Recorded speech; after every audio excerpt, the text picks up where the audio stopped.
چا چې واده نه دی کړی هغه ته خاص نصیحت، او څوک چې دویم او د دریم او د څلورم سوچ کوي هغه ته دا نصیحت، او کوم چې کړی دی الله دې ستاسو عمل شي، وخت تېر شوی اوس داسې کولی شي چې دویم دریم واده وکړي څلورم بیا به عمل کېدی شي، خو خاص کر ځوانانو ته دا هلکان چې کښېني که نه یو بل سره دوی نصیحتونه کوي یو بل ته، ته چې د واده په شپه ننوځې نو ته به داسې چل وکړي او بیا به داسې چل وکړي بیا به دا وکړي، هغه بل چې ورسره ملوي شي هغه ورته ته به داسې چل وکړي چې دا چل وکړي دا به بل ورته زه دې ټولو ته دا ټول دې ټولو کې په یو باندې عمل نه کېږي. دی چې دغه ټیم کې زنانه ته مخامخ شي د هغې سره کښېني نو دی به څه وایي چې هغه پلاني ماته ویلي چې ته به دا چل کوې دا چل کوې، هغه پلاني ماته ویلي چې ته به دا چل کوې، هغه پلاني ماته ویلي چې ته به دا چل کوې، او پلاني ماته ویلي چې ته به دا چل کوې. دا نصیحتونه کوم ځای کې به دغه ټیم کې په کار راځي؟ یو هم په کار نه راځي. دا کوم نصیحتونه دي چې زه کوم د قرآن او حدیث په رڼا کې دا په زړه کې کښېنه او په دې عمل کړي، نور به یو عمل نه کړي. نه دا سړی ولې ګډوډ کېږي؟ ته اوس پته شته کله چې کور دننه ورځي غریب رنګ چې دی سور شوي غوږونه یې تک سره شوي او رپرپی په دې شي راغلی، ولې دې د ډېرو نصیحتونو خراب کړی ځکه چې دلته چې دومره ډېر نصیحتونه دا ودونه والا وکړي که نه هغه وایي که چې دا چې یو غر دی زه اوس ورځم جهاد له او ټینک به وي او کلاشنکوف به وي او ډزې به کېږي او بمان به راولي په دې چې زما به څه حال د ډېرو نصیحتونو سره سړی خرابېږي. نه صرف مختصر قرآن او حدیث کې شریعت کې چې کوم نصیحتونه راغلي په هغې عمل کوو انشاءالله ستا ژوند مخې ته کامیاب دی. اولنی کار به دا وکړي، اولنی کار چې نیت به ښه ساتي، او دا مسله ما په تېر شوي درس کې بیان کړې وه. رسول صلی الله علیه وسلم یو حدیث کې وایي او د حدیث ترمذي کې دی او امام ابن ماجه هم راوړی دی ثلاثة حق على الله تعالی عونهم، دې ته پک کړي د دریو کسانو په الله باندې دا حق دی چې الله به مرسته کوي، الله به لازم مرسته کوي. اولنی هغه کس المجاهد فی سبیل الله چې الله په لار کې جهاد کوي او د الله د دین دپاره جنګېږي الله لازم کامیابوي. او دویم والمکاتب الذي يريد الاداء، هغه غلام مرئي وینځه چې د ځان ازادولو دپاره خپل باچا خپل مالک له پیسې ورکوي چې ما ازاد کړي، الله د دې سړي مرسته کوي او دله توفیق ورکوي نو دې دا پیسې بیا ادا کولی شي. او درېیم هغه سړی والناکح الذي يريد العفاف، او هغه سړی او هغه جنۍ چې واده د دې دپاره کوي چې د غلط کارونو نه ځان لرې ساتي، الله دا خلک کامیابوي او د دوی په ژوند کې برکت اچوي. ته چې په اولنۍ شپه باندې کله کمرې ته ځې نو په زړه کې دا اراده ساته چې دا واده ما صرف او صرف د دې دپاره وکړو څه دپاره چې زه د غلطو کارونو نه لرې ځان لرې کړم او د هغه کارونو نه ځان لرې کړم په کوم باندې چې رب العالمین خفه کېږي. په دې ځای کې یو نصیحت موږ د مشرانو ته دا کوو، که د هلک مشران دی او که د جنۍ چې د هلک او جنۍ د یو بل نه لرې هسې مه ساتئ. اوس خو الحمدلله دا مسله څه لږه کمزوري شوې غوندې کېده، خو پخوا به یو هفته هلک غریب بهر پروت یو هفته، کله به د ماما په کور کې غریب پروت هغه به دیره کې، او کله به د تره په کور کې پروت او کله به د نیکه په کور کې پروت، او د زړه نه یو الله خبر چې زړه به یې څه تېري او دې مشرانو ته به دا خیرې کول څه چلی نه دا بده خبره د سن پاولو نه دا کار نه دی کول پکار. ته چې ور دا واده وکړو د نکاح دې ولې وتړل ولې دې ولې وتړله، خو چې هلک او جنۍ د یو بل سره ملو شي نو اوس دې ته پکې څه ضرورت دی چې هفته دې هلک بهر کې نه ولی نه بیا د هغو نه چې لږ به کم دي نو هغو درې ورځې درې ورځې خو عام چلي.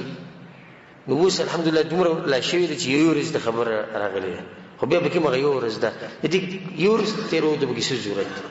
وایي نه د جنۍ خپل خپلوان ته نه ناستي ناستي که نه د جنۍ خپل خپلوان ناستي خپلې کمرې دي کوټې دي هلته ول هر څه سیټ کړي ناست وي هلک او جنۍ به یو بل سره میلاو شي څه خوري خو یې نه دا مسله وایي نه دا جنۍ یېرېږي. او که زه داسې ووایم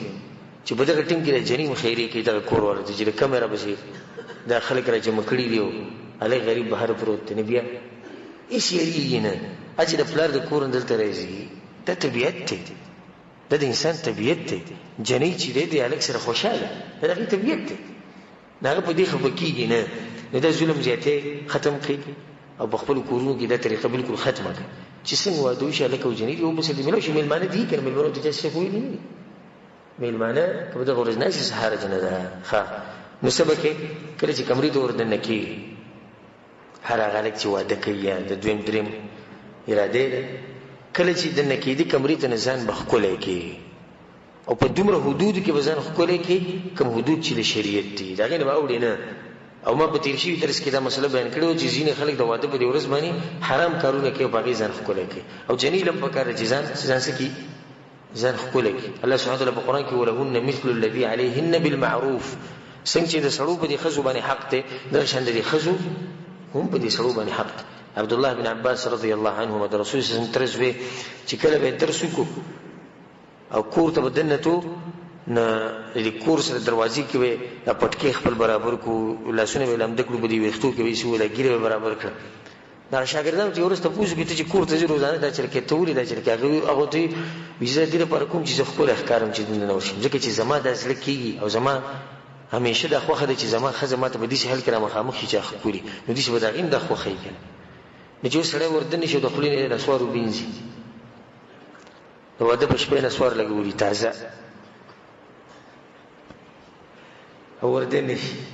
او د خې سره کینی او د جیب نم د سوارو بینځي ا د ګوتو نه په کوم ګوتو کې چې نسوار لګولي دا غینم دغه لاس دې په دې خزمانه ولګي دغه نه غسخابي نه غي دلار شي ها چې دې په دغه شپه وردن شي او خله اسقا په اسقای غاغونه تک زیړي او د خې سره کینی او هغه باغی باندې اولنې د دې سړي د خله غوګه موري کوم چې اسقابي نه راځي دې به د خاون څخه خوښ دا اول ورځ نه غریب دا حال دا خله د سټ کړي دی واده دی نجيبه مخه نوري ورځ راشي چې به د غریب ګورې سهل دا شان زنانه له بکاری چې بدغه ورځ باندې ځان سنبال کې او ځان تیار ساتي خپل خاون ته خو د شریعت په حدودو کې دنه چې د الکسن کمرې ته راشي او په جنې نظر ولګي او د خوښ شي تاسو دا پته شتي د دې اولنی نظر ګور ډېر غټ اثرې د اولنی نظر نه د دې ډېر غټ اثرې نسنګ چې د الک په جنې نظر ولګي او جنې په الک نظر ولګي چې یو بل خوښ شي د دې جون به مغه ډېر د الله په توفیق سره ډېر خروان خو چې د الک په جنې نظر ولګي او هغه ځان سنبال کړي نه او په عام حالت نه د بده رزلت تور شي یا الک په دغه حال کې رقم چې ما بیان کړ چې نسوارو چونډې لګولې او یا سیګریټ اسکري او د خلینې د اسخاب بند لوخړي رواني او دغه سره بکټ کې نه سي دغه بدی شي چې اول ورځ نه بدی شي به مخ کې وسره مخ کې به دغه سره زړه نه لګي نه ولنه کار بداو کی بل بدا کارو کی چې کمرې ته وردن شي نو سلام به واچي دا طریقه د شریعت کمرې ته وردن شي السلام علیکم ورحمت الله وبرکاته هغه به دې جواب ورکړي ځینې خلک دا وی جاهلان وی په خزه باندې څوک سلام نه چې ځکه چې سړی کمزور ښکاري خو رسول صلی الله علیه وسلم وی زمونږ پیغمبر چې د غیرتیانو غیرتی دی او پاکی چې څومره غیرت نور له بچا کې نشته د الله نه ورسته غیرتی انسان او په مخلوقاتو کې غیرتی مخلوق هغه څوک دی رسول صلی الله علیه وسلم هغه وی افشو السلام سلام خوري کوي کله واده پښپو کو نور ورځې کور ته ذکر دي سلام واچو ته چې وردن شوي ته وی السلام علیکم دې سلام سم ته دې سلامتی دی پتا دې خزل دی او امان ورکو چې مانی یریګم ته په سلامتیا کې زماده طرف نه او الله بس ته په وعده کې برکت واچي چې ته شروعات ګور په شریعت په کار باندې دیو نو چې کړه د نور شي نو بدوي چې السلام علیکم ورحمت الله وبرکاته په دې خیر سره پارام کړي رسول صلی الله علیه وسلم په حدیث کې روایت کې راځي چې تاسو کې دي سوق د واده په شپه باندې د زناور په شان کورواله نه کې چې بس کمرې ته ښکار کیږي ځنه زناور جوړ کړي نه ته به کینی د خیر سره د ځان به نادیده نه جوړي چې څنګه وردن شو ډایرک بس کورواله شروع شي ته به سلام واچي د خیر سره به خبر آرام کینی خبر کلی طریقې سره او د خیر سره به خوږی خبري شروع کی او غوړه طریقه به دای کې به د غوړ ځان سره خواږه سوي په جیب یا په کمره کې د بیوزیک یا خودي او به د په دغه شوه نه غیره په خپل لاسونی په خله کې ورګي سبحان بک او دا خزه به د دې سړی نه څومره متاثر شي تاسو یې متاثر به شي کنه غلی ناسي لکه دا مسلې چې سره شي نه غالبا خطر ودونه کړی د دې خزه به څومره د دې زړه کې به د خوند پر یو ځای چې دا اول راتلو سره ګوره ماره په خله کې دا مټای را کړه دا چاکلیټ را کو خو دا به وی چې دا خوند خو په روان مستقبل کې هم ډیر خساتي یو اثر به وشي ښه جنیلم په کار چې یو هدیه یو ګفت یې خو دې چې لکه کمرې ته راځي خبره ترې شوې دولم د خپل طرف نه شعور کې هغه هم څه خوشاله شي بیرورو دا غي سره خبري شروع کی او دلیل ګوره به دې مسله باندې ده حدیث د اسماء بنت یزید رضی الله عنها هغه چې قینت عائشه رضی الله عنها لرسول الله صلی الله علیه وسلم رسول الله سم چې کوم شپه باندې عائشه نه بسیتو نو ما ته را کړی و عائشه نه ما ته را کړی و او رسول صلی الله علیه وسلم ته می تیار کېنولې و. نو رسول صلی الله علیه وسلم راغی دغه په خوا کې کېناست او بیا یې سجل وکړو. رسول صلی الله علیه وسلم لوښی ورکړو د پیو. نو رسول صلی الله علیه وسلم پی وسکړو او بیا په خپلو لاسونو هغې له ورکړو. چا له ورکړو؟ عایشې رضی الله عنها. نو هغې خپل سر دې چې کته کو شرمېده، ځانه په دغه شپه باندې چې دی شرمېږي. نو وي زه ورته قهر شوم او زه ورته قهر شوم، ما ورته چې ګوره رسول صلی الله علیه وسلم د لوښی نیولی ته چې دی سر دې کوز نیولی. نو بیا هغې هغه لوښی واخېستو هغه پی وسکړو. او در روانې چې څومره مسلې زه اوس بیانوم که نه، په دې کې به دا نه وایي چې په دې کې خو شرم او حیا او په مجلس او دا حدیث ته چا دی؟ د رسول صلی الله علیه وسلم. دا زموږ شریعت دی. او که دا مسلې ما واضح کړي نو انشاءالله زموږ د شریعت نه به جاخې ختمې شي. چې څو پورې دا پټي نو هېڅ هم نه کېږي. او دا کومې طریقې چې د زه ښیم که په دې د عمل وکړو انشاءالله واده به دې کامیاب واده وي. نو ته به سجل وکړي، اول به دې ښځې له څه ورکړي،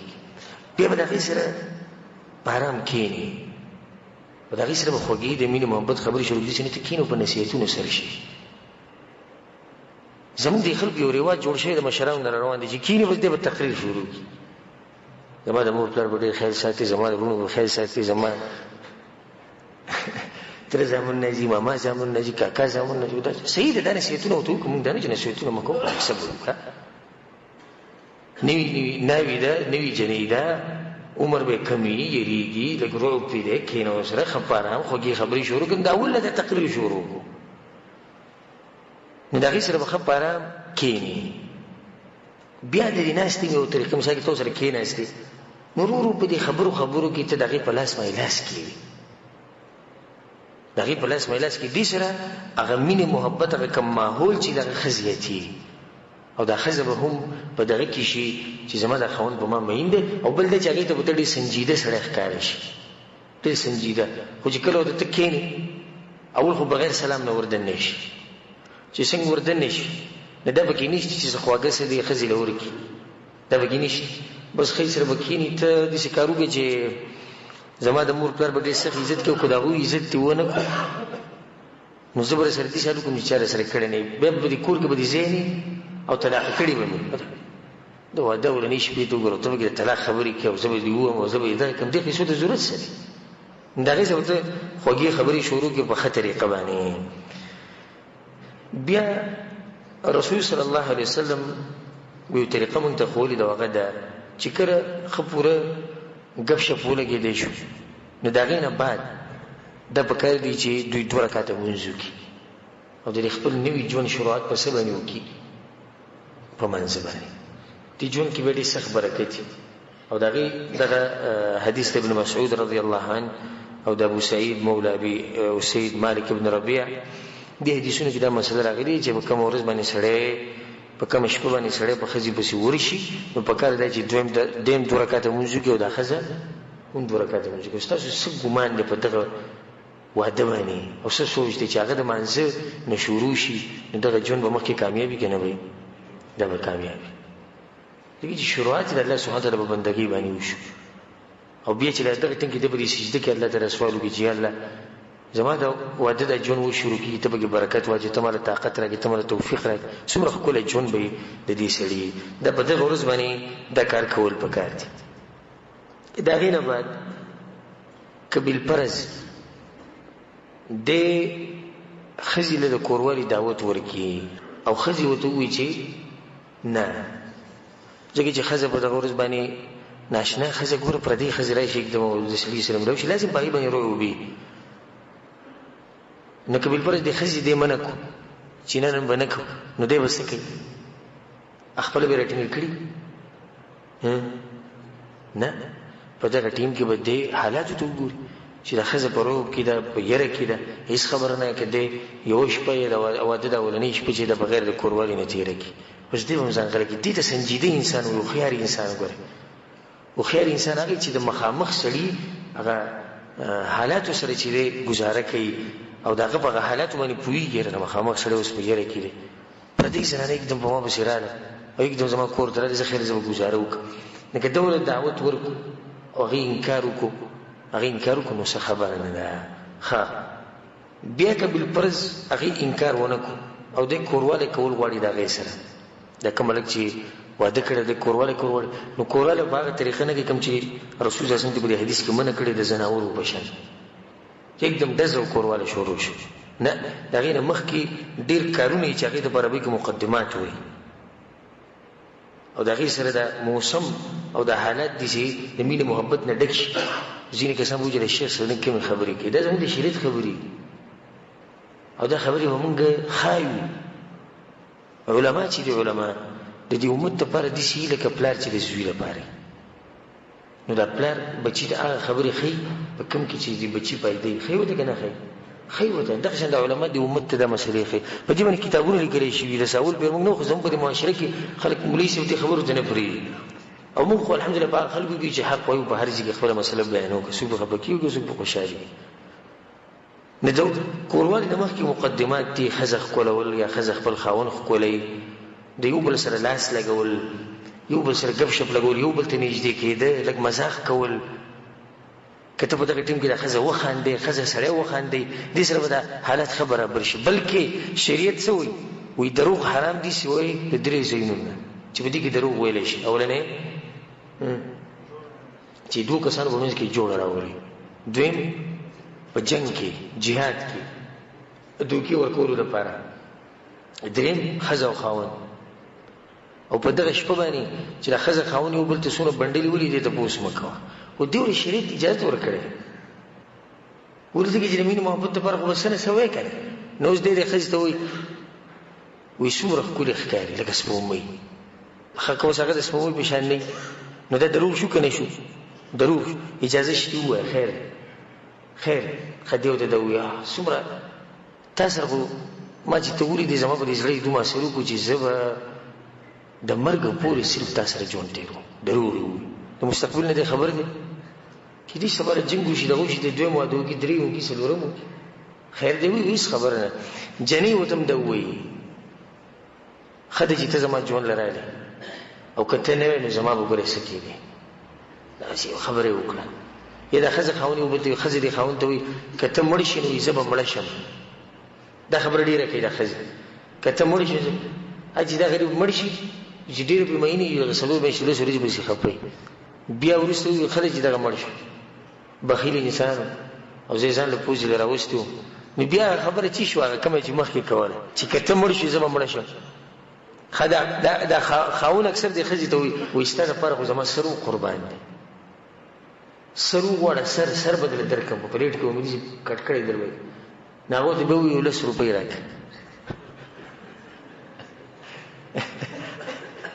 فلس روپو باندې غریب دي شي بیزه ته کې او قار کیو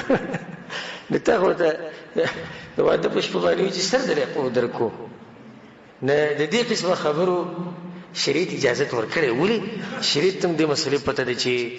رب العالمین او حکیم ذات دی هغه ته پته دي چې خزه خاون په منځ کې چې مینه محبت کې راځي مدې یو بزر دا خبره طریقې په دغه ورځ باندې دا خبره طریقو کی او بیا ورورو یو بل خولي یو بل سره لاس لګول یو بل ته نږدې کېده دا غیر بعد بل کوروالي دي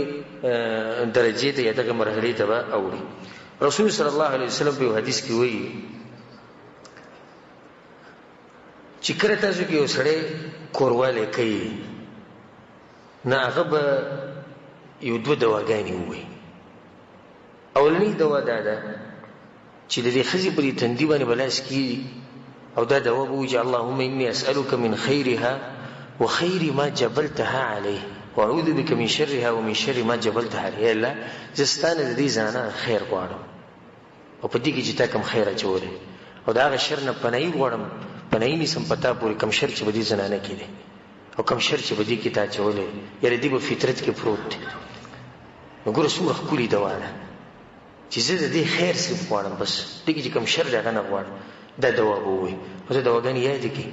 او دویم چې کله کورواله شروع کین په دغه ټینګ ودوي بسم الله اللهم جنبنا الشیطان وجنب الشیطان ما رزقتنا اے الله شیطان زمونږ نه لري ساته او د دې ملاویدو د لاس چې کوم ماشوم ته موږ لراکین هغه د شیطان نه لري ساته او شیطان دغه لري ساته رسول الله سموي کدوې له الله بچي ورکو نو شیطان دغه بچی له نقصان نشي ورکول څومره غټه فائدې ده معمولی ورته کې دوا ده دا دوا چې دی وي نو به چې ستا کوم اولاد کی هغه اولاد به د شیطان نشي د شیطان او په حفاظت کې دغه نه به محفوظي. دغه نه بعد بیا خزه خاوند یو بل سره کورواله کوي. نو کورواله د خزي سره کورواله کول دا په دوه قسمه، یو حرام دی یو جایز دی. او جایز هغه دی چې یو سړی د خپل خزي سره د قبول د طرف نه د مخې د طرف نه کورواله کوي که په هر طریقې کوي، که په هر طریقې کوي، د هر ټکی پکې وي، نور تفصیل ته ضرورت نشته. که په هر طریقې کې په باندې دلیل سره الله وی نساؤکم حرث لكم فاتوا حرثكم ان شئتم. دا خزي ستاسو فصل له خپل فصل له چې څنګه راځي ولا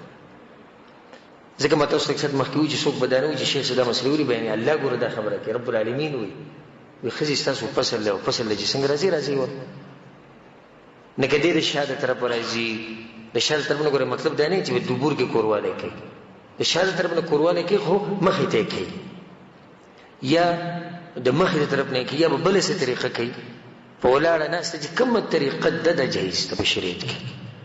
او پای کې وته د عبد الله بن عباس رضی الله عنه یو روایت وي ما پای کې د دې چې عبد الله بن عباس وی چې کان هذا الحي من الانصار، د انصار ولا قبيله ولا خلک چې د مدینه ولا هم اهل وثن، ته د بوتانو عبادت وکاو او د دوی سره د يهود بوسیدو او د اهل کتابو. نو د اهل کتابو بزان په دوی باندې غوړه غنولې ځکه چې غوښره کتاب.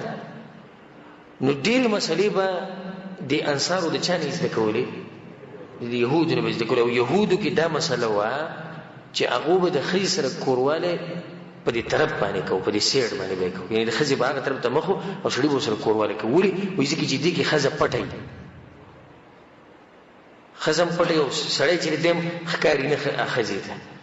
نو دغه طریقه د انصارو زده کړې و. او د مدینې د مکې نه چې کوم صحابه نو په هغو کې دا طریقه نه و، بلکې هغو په هر طریقه باندې د خپلې ښځې سره کورواله کوي. کله چې انصار د دینه خبر شو نو هغو ته دا خبره ډېره غټه ښکاره شو چې تاسو د ښځو سره داسې کورواله کوئ، تاسو دا طریقه هم کوئ، دا هم کوئ. نو رسول صلی الله علیه وسلم دا مسله لاړه. څنګه چې رسول صلی الله علیه وسلم دا مسله لاړه، الله سبحانه وتعالی د آیتونه نازل کړو نساؤکم حرث لکم فأتوا حرثکم أنى شئتم. د خپل فصل چې څنګه راځي مطلب دی چې د چا د خبرې مرسته الله وکړه، د مهاجرینو د خبرې مرسته وکړه، د انصارو په خبره باندې رد وکړو. ها په دې کې یو مسله ده چې د هغې مبارک ډېر تپوس کی او د تپوس نه مخکې ته بیانوم نو شکر وباسي چې مسله د دې واضحه شو. یو دا ده چې ښځه خاوند د یو بل عورت د لاس وړلی شي او که نه،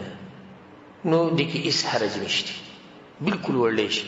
ښځه او خاوند له الله اجازت ورکړی دی چې د یو بل نه څنګه پیدا او خون اخیستی شي واخلي، سوای د هغه کارونه کوم چې شریعت منع کړي دي هغه مخکې را روان دي. د خون اخیستو یو طریقه دا ده چې سړی د ښځې عورت ته لاس وړي او ښځه چې د سړي عورت ته لاس وړي، نه دا جایز دي. یا د دې تپوس کېږي مثال کې د زنانه په سینه باندې لاس ایښوده، د دې ځینې کسان د غټ جرم ښکاري، غټ جرم ورته ښکاري، حالانکه شریعت د دې نه منع نه کړی، بلکې دا سړی د دغه زینه خون او مزي اخیستی شي. او څنګه چې دا سړی د دغه زینه خون او مزي اخلي، دغه شان د ښځې ته هم خون او مزي دا ورته میلاویږي د دې کار د لاسه، نو دا هم جایز دي. ځینې کسان دا مسله بیانوي چې ښځې ته لغړ نشي کتی او ښځه خاوند ته نشي کتی کله چې هغه لغړي. دا مسله کمزوري ده، او بلکې ځینې کې خلک به دا دلیل ورکوي څه نقصان یې څه دی، بچي ړانده پیدا کېږي او دا ښځه خاوند هم ړندېږي، الله بې دغه مرض بیا راولي. او دا کمزوري خبره. ښځه خاوند چې د یو بل نه خون اخلي په هره طریقې اخیستی شي، او د خوند اخیستو یو طریقه دا ده چې سړی ښځې ته داسې وګوري. او کله چې هغه صحابي د رسول صلی الله علیه وسلم تپوس وکړي یا رسول الله زه خپل عورت د چا نه پټ ساتم، رسول صلی الله علیه وسلم ورته د ټولو نه پټ ساته الا من زوجتک، سوای د خپلې ښځې نه هغې ته ښکاره کولی شي. صفا اجازت دی، صفا اجازت یې ورکړی رسول صلی الله علیه وسلم. نو ښځه خاوند که یو بل ته عورت ښکاره کړي او یو بل ته بالکل لغړ ګوري لکه څنګه چې الله د مور د خېټې نه راویستو جایز دي. دلته اوس دوه مسلې په دې کې دننه راغلي چې کپړې هم ویستی شي ټولې، او دویم دا چې یو بل ته کتی شي. دا یو څو مسلې دي چې د عوامو په دې زړه کې پرتې خو تپوس یې نشي کولی. او زم خیر دی تپوس کوي خود ادب په طریقې او تپوس د علماو نه کوي چې تعبیر یو دي چې ادبناک خوندګي او د علماو نه د تپوسونو کې حرج نشته وشه سره د مثال کې موږ دي شي وای او کیدی چې دي شي په من کې چې د واده مثال کې شل ډیر شکل شي او د دې مسلې نه خبر نه او سره به دنه خورو چې دې مسلې چې د اجازه توې نو خبره وي کړي دې اجازه توې نو خبره او دغه اجازه وو خو د چې تپوس د چې تپوس نه او که تپوس کړي دی جاهل نه کړي نه هوته ویلي چې دا مسله خوشتي چې خزه خاوني وبلته نشي کته او نه بداري چې جامع کپڑے به وباسي نه دا مسله چې دا کمزوري مسله ده خا دویم کورواله د خزي سره چې حرام دي دغه یو څو صورتونه دي او هغه ده اولنې شکل دغه ده چې د خزي سره د دبور د طرف نه کورواله کول او دینه من راغلی د رسول صلی الله علیه وسلم په حدیث کې ملعون من اتى امراه في دبورها هغه شی ملعون دی او لعنت پیږي کوم شی چې د خزي سره د شاده طرف نه کورواله کوي او ډاکټران اوس په دې باندې دغه کړي دي سرچ بکړي او په دې کې هغه بشمار نقصانات راوستي چې کله خزه چې کله خاوند د خزي سره د دبور د طرف نه کورواله کوي رب العالمین چې یو شی حرام کیږي اسینه حرام هغه د مخلوق پیدا کړی د وخت ښه خبر ده چې دوی ته پس کې نقصان دی او پس کې فائدہ ده نو په کم کې چې ته نقصان نه بای کول اجازه ورکو او په کم کې چې ته نقصان نه شي وي دا حرام دي نو دبور کې کورواله کول حرام دي نور د دبور نه هر قسمه مزي غسته ده د جایز دي صرف کورواله نه من راغلي چې درځي کې برخې سره جما نه کوي دویم چې کوم جما حرام ده غدا چې د روجي په حالت کې خزي روجي نه وي تاسو کورواله کې ده حرام کار ده شان د احرام په حالت کې د ټیمونو کې کورواله چې ده هغه حرام دي ها د حایزي زنانه چې کله په زنانه باندې حیز بیماری دا غینه من راغلي سلوختی کې یو زنانه نه دغه د کورواله نه هم من راغلی دا نور دغه ته غستې شي مزید غستې شي خو صرف کورواله به وسره نه کوي لکه دا مسله غلطه ده ځینې وایي چې په خزي باندې کله بیماری راشي دا غینه بزن بالکل لري ساتي یا سلوختی به غینه بزن بالکل لري ساتي دا کمزوري خبره ده بلکې د هر قسم مزید د خزي نه غستې شي خو صرف دا چې کورواله باندې کوي دې سره دا مسله ده ساتي چې کله یو سړی یو پر کورواله وکي نو په دویم پیری چې بیا کوي ای لمبل او د ضروری او کنه داغه مخکې دا مسله ساتي چې په اولنی ورځ باندې دومره کورواله هم کول نه په کار چې جنې ته به نقصان ورسي یې په لکه نقصان ورسي د ځینې الکان اول پیرول دغه نعمت الله ورکې نه نعمت په ډیر خو ګولې د دې سره چې دی الک تم نقصان ملوي او دی جنې ته هم نقصان ملوي حدودو کې دنه چې ته پته ولګي اوس کې دې چې تا کې طاقت ډېری جنې کې طاقت نه دغه لحاظ وکړه بلکې مو خو دا وي چې قبل پرز د خزم من کې چې نن ما سره کورواله مکو یری نو دي خاون له پکاره چې غلي شي بس اصله زه غواړم چې په اول شپه باندې بسړې کورواله کې ډېری پیری وکړي نو مثلا موږ دا بیانول چې په منځ کې وسکه یو شړې یو پر کورواله کو په دویم پر کوي نو په دې منځ کې وسکه د دې درې درجې د ټولو نه غوړه درجه ده چې غسل وکړي غسل دیو کی او بیا دې به دې راوپش کله غسل نشي کولای غسل وته ګران نه دویمه درجه ده چې سبا کوي او د سو بچاردان رسول صلی الله علیه وسلم په حدیث کې وایي چې کله انسان په دې منځ کې چاردام کی او به په دویم پر چې د کورواله کې رسول صلی الله علیه وسلم وایي چې فإنه انشط للعود د دې سره د انسان کې تازگی پیدا کیږي د سړي کې څه پیدا شي تازگی او د جنې کې تازگی پیدا شي د دویمه درجه او قبل فرض نه ولم بي او نه غسل کی نه ولم بي او نه چاردام کی نه بیا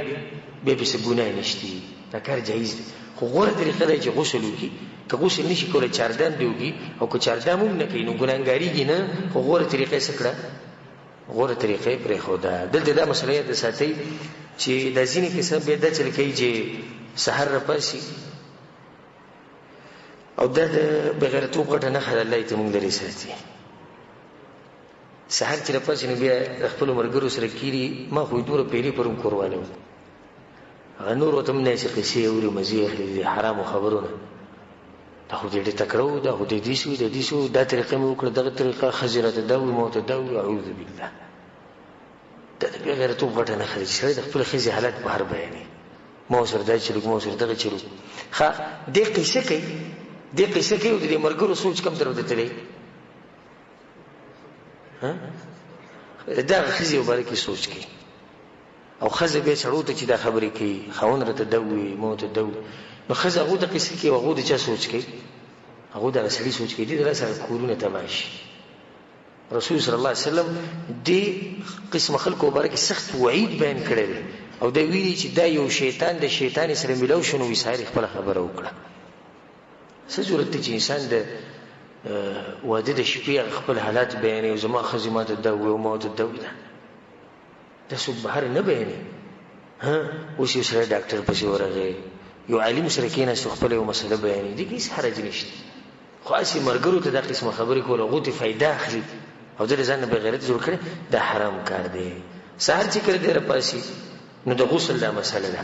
نو د غسل مسله په اختصار سره دا ده چې غسل واجبېږي کله چې د انسان د سړي دا ذکر د ښځې په دې فرج کې دننه لاړ شي چې څنګه لاړ بس که معمولي سر لاړ او که پوره ذکر لاړ ډېر عوام ګوره په دې مسله نه دي پوه هغه وایي چې کله مني وځي نه انسان باندې غسل واجبېږي نه په مني وتو سره غسل واجبېږي بلکې ښځه او سړی چې کوروالی کوي چې د دوی هغه عورتونه د یو بل سره میلاو شي صرف هسې میلاو نه چې کله د سړي دا ذکر د زنانه په فرج کې لاړ بس دوی باندې غسل څه شو غسل واجب شو رسول صلی الله علیه وسلم اذا جاوز الختان الختان فقد وجب الغسل دلته اوس مسله دا ده چې ښځه او خاوند چې سهار راپاسي نو غسل کول پکار دي ښکلې طریقه د غسل دا وکړم پکار دی چې ښځه او خاوند یو ځای غسل وکړي د دې سره به مینه محبت څه شي ابه ښه زیات شي او د عائشې رضی الله عنها حدیث دی چې كنت اغتسل انا ورسول الله صلی الله علیه وسلم من اناء بيني وبينه واحد تختلف ايدينا فيه فيبادرني حتى اقول دع لي وی کله چې موږ سهار راپاسي نو د جنابت غسل به موږ کوو نو ما او رسول سم به د یو لوښي نه غسل کوو چې لوښی به زموږ په منځ کې پروت و دغه یو لوښي نه به موږ غسل کوو موږ به بګیا لاسونه وهل ما به رسول سم ته ما ته پرېږده هغه به ما ته پرېږدي یو بل سره مزاح کوو نو دا غسل کې سړی په دې طریقه وکړي ښځه خاوند به که دغه ټایم کې دوی دغه یو بل ته ګوري سهار جنس هغه مسله موږ سره مخکې تېره شوه نو دې سره به د دوی په منځ کې مینه محبت څه شي مینه محبت به ښه زیات شي په دې ځای ودرو که نور مخکې به بیان کوو کلک ټیم را کوي او څو مسلې دي بیان کړو که نه دې ته خو ډېر دا ځوانان چې کوم دي هسې ځان غلی کړی ښه ورته خوشحاله او که یو ګنټې مې نور هم بیان وکړو نو دا بیان به ډېر خوږ لګي او دا نورې مسلې که موږ چېرته لږې اوږدې کړو نو شیخ صاحب نن بیان وکړو ښه ډېر اوږد بیان وکړو موږ سهار کار له ځو موږ مزدورۍ له ځو دای له ځو او دې ته ښه خوشحاله ناست او هغه غریبانان چې کوم دي کوم چې ودونه کړي دي هغه اوس خپل زړه خوري نو زړه مه خورئ تاسو د دویم واده وکړئ درېیم وکړئ څلورم وکړئ الله دې تاسو له طاقت درکړي که عدل او انصاف کولی شئ او طاقت ته به کېږي د سبا نه بل واده وکړه او که نه طاقت ته سره نه وي نو موږ به سوال کوو الله ته ته هم سوال کوو چې الله موږ له طاقت راکړي چې دویم درېیم څلورم واده وکړو او کوم چې ځوانان دي نو هغو ته موقع پرته ده ښه دا خبره موږ بار بار کوو چې د ښځې سره ګپ شپ لګول اخاندول هغې سره ټوغې کول دا یو ښه طریقه ده او په دې کې ځان سپک مه ګڼه لکه مثال اوس ته کمرې ته دننه راغلې او ښځه ناسته تا ورله په دې سترګو باندې لاسونه کېښوي یو قسمه مزاح یو قسمه ګپ شپ نور هر انسان ته دا قسمه طریقې معلومې دي ګوره کله چې جابر بن عبدالله رضی الله عنه واده وکړو نو راغی رسول صلی یا رسول الله ما واده وکړو د هغه خویندې وې ډېرې او ورورې نه او پلار یې په غزوه احد کې شهید شوی او د هغه سړي پلار د هغه سړي زوی دی چې هغه سره رب العالمین خبرې په خپله کړې نه د بیا واده وکړو چې لکه زما د دې خویندو حفاظت ساتي نو د یو مشر ښځې سره یې واده وکړو نو رسول صلی الله علیه وسلم ورته واده دې وکړو او وایي پیغلې جنۍ سره دې وکړو که نه کونډې سره دې وکړو یا رسول الله د مشر ښځې سره مې وکړو رسول ورته فهلا بکرا نوی جنۍ سره به دې واده کړه پیغلې جنۍ سره واده کړه ولې تلاعبها وتلاعبک تا سره به یې لوبې کولې او تا به ورسره لوبې کوو ځکه ته ځوانه ده کې اوس تا مشره ښځه راوستې نو سید ته خو ځوانې ته به لوبې وکړو هغه مشرې کوم ځای کې لوبې به ورځي په یو حدیث کې راځي رسول الله تضاحکها وتضاحکک ته به یې خندولې تا به خندوله که دا جنۍ کشره نو ګوره دې کې رسول صلی الله علیه وسلم یو خبره بیان کړې چې ښځه خاوند یو بل خاندوي یو بل سره مزاح کوي زه دې ټولو کسانو ته دا نصیحت کوم دا کومو چې خاص کر د کومو د بریتونه چې وینې ساسي ته خو ته زه دا وایم والله که تاسو د ژوند مزه اخیستي په الله دې قسم خورم که تاسو د ژوند مزه اخیستي تاسو خو یو روټیني کار کړی روټیني دې ته روټین وایي واده لازم دی واده یې وکړو بیا بچي پیدا کول لازم دي هغه یې وکړو خو کوم مقصد چې اصل و د دې واده نه هغو ته میلاو شو هغو ته میلاو نه شو ښځه خاوند یو بل ته چې ګوري ښځه چې خاوند ته ګوري قار وله ورځي او خاوند چې ښځې ته ګوري قار وله ورځي صرف دغه کوي چې د شپې سملي او کوروالی وکړي او بچي پیدا شي د دې څه مقصد شو ښځه خو هغه ښځې چې ته د ورځې کار کوې په مزدورۍ کې په مکتب کې ناستې دفتر کې ناستې یا مثال کې دیاړۍ لیدلی څه کار کوې او په زړه کې دې یو سوچي څه چې کور ته به کله ځم چې کور ته به کله ځم خو چې کله ته به کور کې پروت یو دا سوچ دي چې دې کور ته به کله وځم او د دې بګوي نه به الله ما کله خلاصوي نو دې خو څه پیدا نه شو د واده چې کوم اصل مقصد دی هغه میلاو نه شو د واده اصل مقصد دا دی چې ښځه خاوند یو بل سره خوشحاله ژوند تېروي ښه چې کله تا د ښځې سره په دې ښه طریقه ژوند تېرو مذاق ته ورسره کوو خوشحاله دې ساتله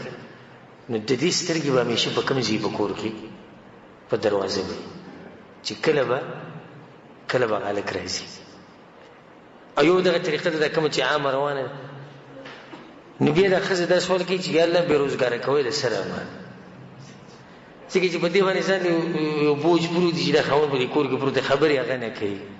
ګپ شپ هغه نه لګوي نورې څه پیسې هغه نه کوي خو دغه پروت دی او دا ورله ډوډۍ وړي غریب او دا ورله کپړې وینځي او دا ورسره خدمت کوي او هغه دغه شان چې بد ګوري او کله مخ دې سره کوي چې ولې ګپ شپ نه لګوي وایي دې سره سړی لږ سپک کوي چا ویلي چې سپک کوي رسول صلی الله علیه وسلم د خپلو بیبیانو سره ګپ شپ لګولی دی مذاق به ورسره کوو هغو سره مینه محبت کوو رسول صلی الله علیه وسلم څومره دروند سړی دی د امت سردار دی د پیغمبرانو سردار بلکې حدیث کې راځي چې رسول صلی الله علیه وسلم یو پیر چاردام کړه او داسې کړه او منزله وتو نو په دې لارې کې څنګه چې منزله وتو په دې لارې کې یو بیبي مخې له راله نو هغې ښکل کړه او منزله لاړ ګوره په دغه لږ ټیم کې رسول صلی خپله بیبي څه کړه هغې ښکل کړه د ماحول ته ستاسو خیال دی دا څومره ښکلی ماحول چې یو سړی د کور نه وځي او ښځې ته وایي ښځې زه لاړم او د الله په امان هغه ښکل کې وځي دا ښځه به څومره خوشحاله